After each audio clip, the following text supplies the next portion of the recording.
Train अर्धा तास उशिरा आली होती. एवढं गरमीमध्ये वाट बघून आम्हाला कंटाळा आलेला. त्यामुळे ए सीमध्ये बसल्यानंतर आम्हाला खूप भारी वाटत होतं. बायकोही खुश होती. जेव्हा पण आम्ही ट्रेनमधून प्रवास करतो आम्ही घरातूनच काहीतरी बनवून आणतो, कारण ट्रेनमधला जेवण आम्हाला आवडत नाही आणि ते मला परवडतही नाही. त्यामुळे आम्ही घरातूनच पास्ता बनवून आणला आहे. पास्त्याचा आस्वाद घेताना माझी भाची, ही माझी बहीण. हा, आता आम्ही चाललो आहे गुहागरला वाया चिपळूण. काय डोंगरात काय होतं?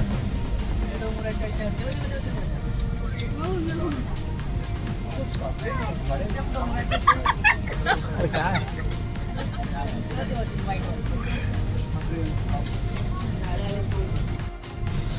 कनिष्कचा पहिला रेल्वे प्रवास धमाल चालली त्याची.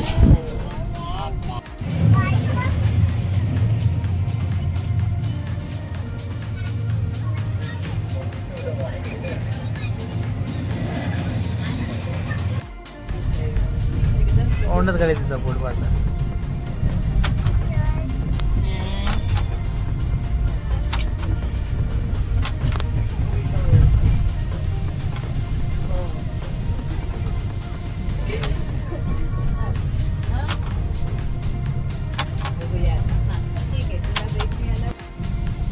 इकडे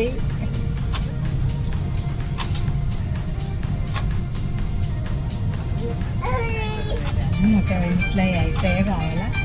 मोठी वहिनी सर्व खूप उशिरा पोचलो आम्ही चिपळूणला. 11:15 वाजले आहेत. आता 9:30ला पोचलं पाहिजे होतं, पण 11:15ला पोचलो. आम्हाला जे घ्यायला आलेत ते आमची वाट बघत आहेत 1 तासापासून. चिपळूण स्टेशन हे आम्ही सगळे इकोमध्ये बसलेलो आहोत. आता आम्ही निघालो आमच्या गावाला पालपेणे, तालुका गुहागर. जसं जसं गावाच्या जवळ जातोय आमची उत्सुकता अजून वाढते आहे. शहराच्या धावपळीत हरवले मन पुन्हा शांत होतं जेव्हा गावी पोचतंच माझं कोकण.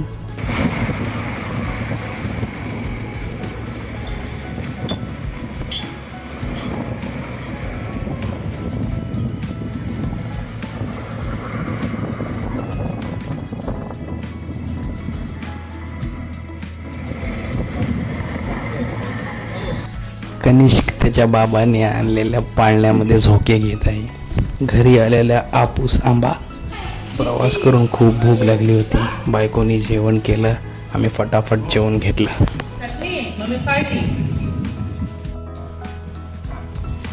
कनिष्क पहिल्यांदाच आंब्याची चव घेताना बाहेर आता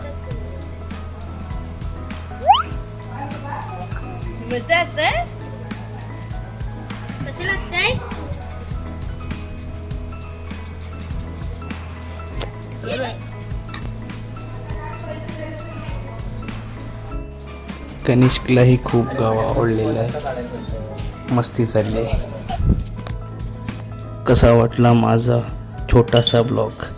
फर्स्ट टाईम आहे, एक्सपेरिमेंट करत आहे.